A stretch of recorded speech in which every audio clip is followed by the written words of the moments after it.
प्रिय विद्यार्थियों, आज की वीडियो में हम हमारी किताब दूरवा का 5वां पाठ पढ़ेंगे, जो एक कविता है। पाठ का नाम है थोड़ी धरती पाऊं। यह एक कविता है और इसके लेखक या राइटर हैं सर्वेश्वर दयाल सक्सेना। तो आइए हम पढ़ते हैं हमारे 5वां पाठ की कविता थोड़ी धरती पाऊं। यह हमारी कविता का नाम है थोड़ी धरती पाऊं। इसके लेखक हैं सर्वेश्वर दयाल सक्सेना। सर्वेश्वर दयाल सक्सेना। तो आइए पढ़ते हैं कविता को। बहुत दिनों से सोच रहा था थोड़ी धरती पाऊं, उस धरती में बाग बगीचा जो हो सके लगाऊं। कवि अपने मन के विचारों को या भावों को प्रकट करते हुए या उसके मन में क्या विचार चल रहे हैं उनको स्पष्ट करते हुए कहता है कि बहुत दिनों से सोच रहा था थोड़ी धरती पाऊं। कवि कहता है कि मेरे मन में या दिमाग में यह बात चल रही थी या ऐसा मैं सोच रहा था कि मैं इस धरती पर थोड़ी सी धरती पाऊं, अर्थात इस पृथ्वी पर जमीन का एक छोटा सा टुकड़ा प्राप्त कर लूं। तो क्या करें?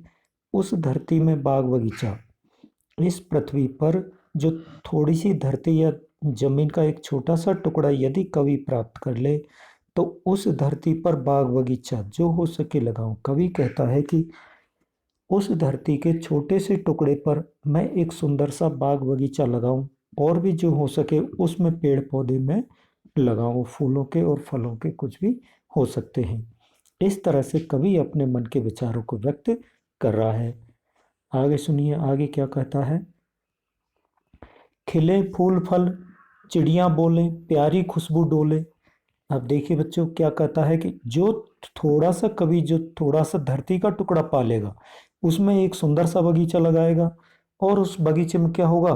खिले फूल फल, उसमें जो पौधे लगाएगा उनमें फूल खिलेंगे, फूल खिलने के बाद फल लगेंगे और उन फूल और फलों से भरे हुए उस सुंदर से बगीचे में क्या होंगी? चिड़ियाएं आकर के बैठेंगी तो वह चिड़िया बोलेंगी, प्यारी खुशबू डोले। और जब फूल खिलेंगे तो उन फूलों की प्यारी प्यारी सी खुशबू चारों तरफ उस वातावरण में या उस क्षेत्र में या उस जगह पर फैल जाएगी। तो प्यारी प्यारी खुशबू, ऐसा लगेगा उसको कि इधर उधर डोल रही है, घूम रही है हवा के साथ में।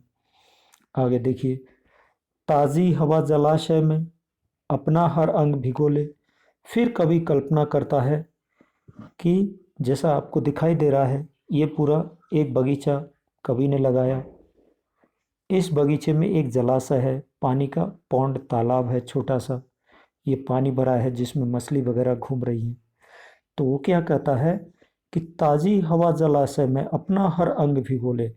जब इस जलाशय के ऊपर से कवि ऐसी कल्पना कर रहा है कि ये जो पूरा जलाशय है, यहाँ जहाँ जहाँ पानी है वहाँ पूरा ठंडा है और जब हवा माना कि कहीं से भी बह करके इसके ऊपर से गुजरेगी तो वह हवा यहाँ से बहकर आ रही है तो वो गर्म होगी और जैसे ही इस जलाशय को पार करेगी तो वह हवा ठंडी हो जाएगी। तो कवि को ऐसा लग रहा है कि मानो वह हवा इस जलाशय के ऊपर से निकलेगी तो अपने शरीर के हर अंग, शरीर के प्रत्येक अंग, प्रत्येक भाग को गीला कर लेगी। अर्थात ऐसे समझो कि हम जब पानी से नहा लेते हैं तो हमारे शरीर का एक एक अंग गीला हो जाता है, ठंडा हो जाता है।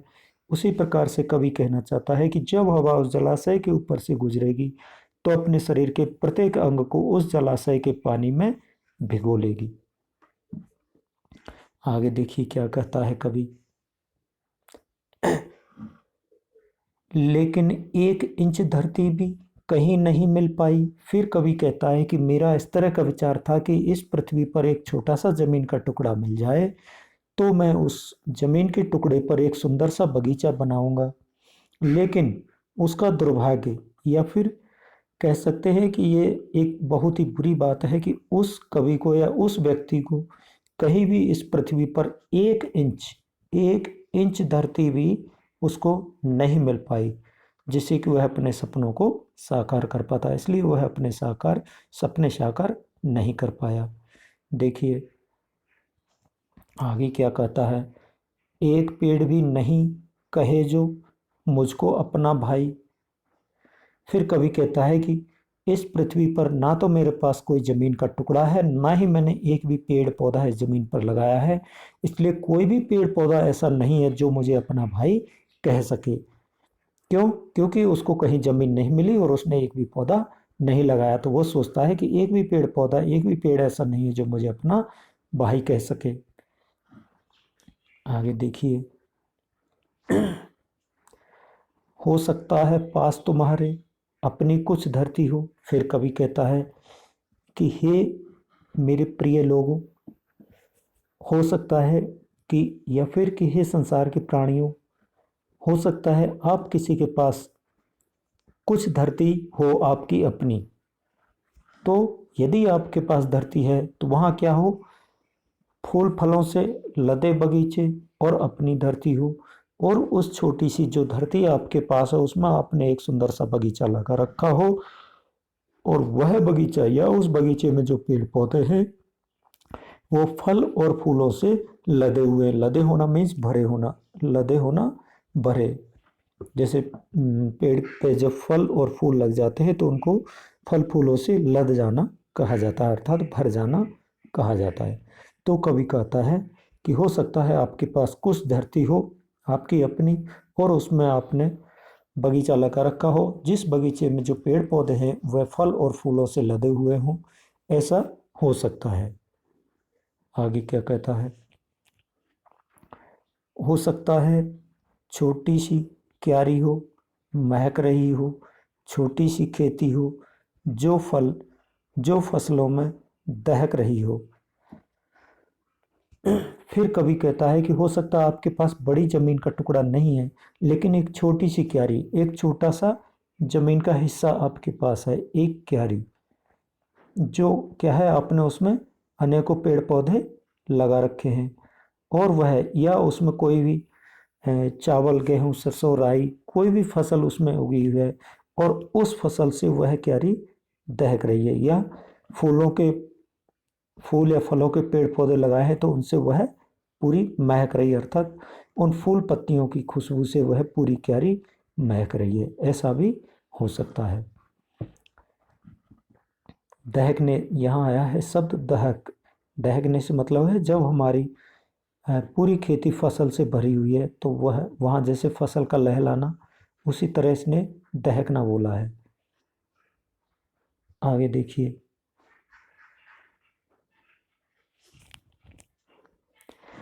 हो सकता है कहीं शांत चौपाए घूम रहे हों, हो सकता है कहीं सहन में पक्षी झूम रहे हों। फिर कभी कहता है कि हो सकता है आपने जो पेड़ पौधे या वन या जंगल या जो बगीचा लगा रखा है उसमें कहीं चौपाए, चार पैरों वाले पशु या जानवर उसमें घूम रहे हो। चौपाए चार पैरों वाले पशु या जानवर उसमें घूम रहे हो, चौपाए चार पैरों वाले। हो सकता है कहीं सहन में पक्षी झूम रहे हो, और हो सकता है कि उस घने जंगल या उस घने आपका जो बगीचा है उस बगीचे के पेड़ पौधों की डालियों पर बैठ कर के पक्षी वहाँ एक दूसरे से बातें करते ऐसा नजर आ रहा हो, जैसे वो झूम रहे हैं, बहुत खुश हैं, या कुछ गा करके गाना बजाना करते हुए या अपनी भाषा में कुछ गाते हुए वो झूम रहे हैं, नाच रहे हैं। ऐसा भी हो सकता है। आगे देखिए, तो विनती है यही, कभी मत उस दुनिया को खोना, पेड़ों को मत कटने देना, मत चिड़ियों को रोना। अब कभी फिर से अपने विचारों को, भावों को व्यक्त करते हुए कहता है कि हो सकता है इस तरह से आपके उसमें पक्षी या चौपाए ये सब घूम रहे हों, और उन फूलों की खुशबू से पूरा वातावरण महक रहा हो। तो आपसे मेरी ऐसी विनती है, निवेदन है, रिक्वेस्ट है, प्रार्थना है, आपसे मैं विनती करता हूँ, निवेदन करता हूँ, प्रार्थना करता हूँ, रिक्वेस्ट करता हूँ कि आप इस तरह का जो आपने बगीचा बनाया है उसे कभी भी उस दुनिया को खोना। तो विनती है यही, कभी मत उस दुनिया को खोना। कौन सी दुनिया को? जो जानवरों के लिए या चौपायों के लिए आपने जो उस छोटी सी धरती के टुकड़े में जो सुंदर सा बगीचा लगाया है, उसमें जो पशु पक्षी और चार पैरों वाले जानवर आराम से घूम रहे हैं, उन जानवरों की दुनिया को कभी खोना नहीं। और पेड़ों को मत कटने देना, मत चिड़ियों को रोना, और ना ही आप खुद उन पेड़ों को काटना, ना ही किसी को काटने देना। अर्थात पेड़ पौधों को बचाना, पेड़ लगाते जाना, पेड़ों को काटना नहीं। और जो चिड़ियों का घर अब होता है, उस घर को कभी भी ख़त्म नहीं करना। क्यों? जब पेड़ पौधे कट जाएंगे तो चिड़ियाओं का घर बिखर जाएगा और वो चिड़ियाएँ रोने लगेंगी। तो कवि कहता है कि उन चिड़ियों को कभी रोने नहीं देना। तो कब उनको रोने से बचा सकते हैं? जब हम पेड़ पौधों को बचा सकते हैं। तो देखिए आगे चलते हैं। एक एक पत्ती पर हम सबके सपने सोते हैं। फिर कवि कहता है कि पेड़ की एक एक पत्ती पर, प्रत्येक डाली की एक एक पत्ती पर हम सभी लोगों के सपने सोते हैं। शाखें कटने पर वे भोले शिशुओं सा रोते हैं। जब हम पेड़ों की शाखाएं, डालियां या उन पेड़ों के तने काटते हैं तो वो पेड़, क्योंकि वो बोलना तो जानते नहीं, बोलते नहीं, इसलिए वो कैसे, जैसे एक भोला शिशु, एक सीधा साधा सा छोटे बालक को, छोटे बच्चे को जब हम मारते पीटते हैं या उसे परेशान करते हैं, तो वह भोला भाला सा शिशु जिस तरह रोने लगता है, उसी तरह से जब हम उस पेड़ की, किसी भी पेड़ की शाखा या डाली को काटते हैं, तो वह पेड़ भी उस भोले बच्चे की भांति या भोले बच्चे की तरह रोने लगता है। तो उन पेड़ों को या उन पेड़ों को उन भोले शिशुओं की भांति रोने से बचाना है या उनको रोने नहीं देना है। आगे देखिए, पेड़ों के संग बढ़ना सीखो, पेड़ों के संग खिलना, पेड़ों के संग इतराना, पेड़ों के संग हिलना। फिर कवि कहता है कि जिस प्रकार से पेड़ तीव्र गति से या तेजी से बढ़ता चला जाता है, उसी तरह से आपको भी अपने जीवन में आगे बढ़ने की प्रेरणा या सीख उस पेड़ से लेनी है। पेड़ों के संग खिलना, जैसे पेड़ हरा भरा खिला हुआ या फूल पत्ती पौधे समय समय पर उसमें खिलते रहते हैं, आते रहते हैं, उसी तरह से आपको भी खिलते या खुश हमेशा रहना है, या उन पेड़ों से खिलना या उनके संग संग खुश होना, खुश होकर रहना सीखना है। पेड़ों के संग संग इतराना, इतराना से मीन्स इठलाना, मस्ती करना, मौज मस्ती करना। जैसे हवा चलती है तो पेड़ की डालियां इधर उधर हिलती हैं, तो ऐसा लगता है मानो वो पेड़ खुश होकर के इतरा रहे हैं या इठला रहे हैं या मौज मस्ती कर रहे हैं। तो उसी तरह से उन पेड़ों को देख करके उनके संग संग, उनके साथ साथ आपको भी या हम सभी को भी इतराना या खेलना, मौज मस्ती करना हमें सीखना है। पेड़ों के संग हिलना, जैसे पेड़ पौधे हवा चलने पर हिलते डुलते हैं, मौज मस्ती करते हैं, उसी तरह से हमें भी उन्हीं की तरह हिलते डुलते या एकदम खुश होकर के अपने जीवन में आगे बढ़ना है। ऐसी प्रेरणा हमें पेड़ों से लेनी है, ऐसी सीख हमें पेड़ों से लेनी है। यह बात कवि हमसे कहना चाहता है। आगे देखिए, बच्चे और पेड़ दुनिया को हरा भरा रखते हैं। कवि कहता है कि बच्चे और पेड़ दोनों ही इस संपूर्ण दुनिया को हरा भरा रखते हैं। जैसे पेड़ पौधों से हमें ऑक्सीजन मिलती है, हमें एक नया जीवन मिलता है, या हमें सांस लेने के लिए हमारी ज़िंदगी आगे चलती है पेड़ पौधों से।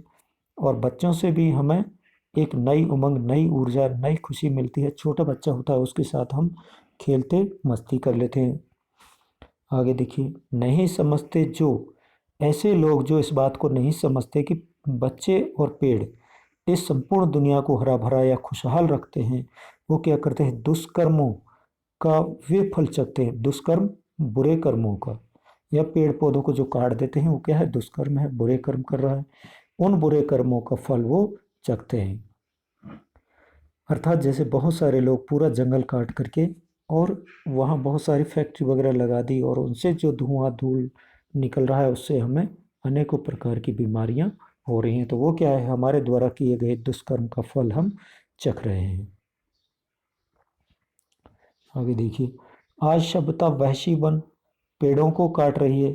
आज का मानव या वर्तमान में लोग वहशी, जैसे दरिंदे की तरह, वहशी एक दरिंदा जिसे मानवता इंसान को नहीं देखता, उसके साथ मारपीट करता है, उसी तरह से हम एक दरिंदे की भांति उन पेड़ों के साथ बुरा बर्ताव कर रहे हैं और उनको काटे चले जा रहे। क्यों? अपने आप को सभ्य बनाने के लिए, अच्छा फर्नीचर, अच्छा विंडो या गेट वगैरह बनवाने के लिए, सुंदर वस्तुएं बनवाने के लिए, हम अपने आप को सभ्य बनाने के लिए उस जंगल को या पेड़ों को काट काट करके बड़े बड़े जंगलों को साफ किए चले जा रहे हैं। और जहर फेफड़ों में भरकर हम सच को बांट रहे हैं, हम सबको बांट रहे हैं। जहर फेफड़ों में भरकर हम सबको बांट रही है, हम सबको बांट रही है। तो इससे जब हम इस तरह ये पेड़ को काटते चले जा रहे हैं और जंगल ख़त्म होते चले जा रहे हैं, जिससे हमें ऑक्सीजन नहीं मिल रही,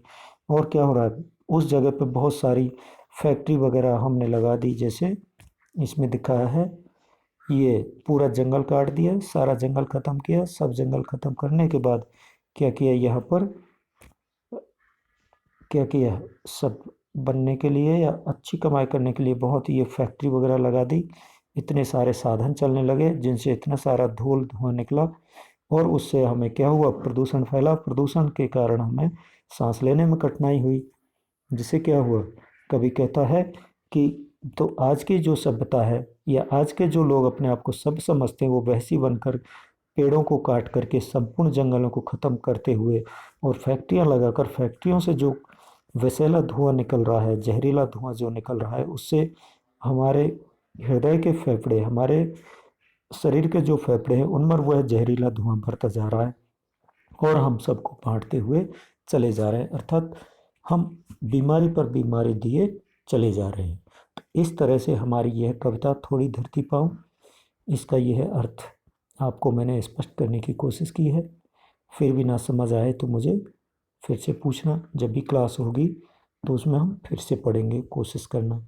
तो हमारी कविता के लेखक हैं सर्वेश्वर दयाल सक्सेना। हमारी कविता का नाम है थोड़ी धरती पाऊँ। अब देखिए इसके शब्दार्थ, शब्दों के अर्थ भी हम डिस्कस कर लेते हैं। ये आपको पढ़ना बहुत ज़रूरी है। जलाशय, तालाब या झील जहाँ पानी भरा हुआ हो। दुष्कर्म, बुरा काम। दहकना, आग की लपटें उठना। आया था ना, फसलें दहक रही हों। दहकने से मतलब वही होता है जब हमारा गेहूँ या फिर आपका राइस चावल होता है, जब उसकी बाली पक कर के तैयार होती है तो उसकी ऐसी सुनहरी दिखती है कि मानो वह दहक उठी हो। इससे उसने तात्पर्य लिया है दहकना। अंग, भाग, हिस्सा शरीर के, हाथ पांव आदि। वैसी, अशुभ। सहन माने आंगन में, घर के आंगन, सहन घर का आंगन। शिशु, बालक। विनती, प्रार्थना। इस तरह से हमारी यह कविता संपूर्ण हुई। अगली जो वीडियो होगी उसमें हम इस कविता में दिए गए इन प्रश्नों पर हम चर्चा करेंगे। तो आज के लिए इतना ही। धन्यवाद। थैंक्स।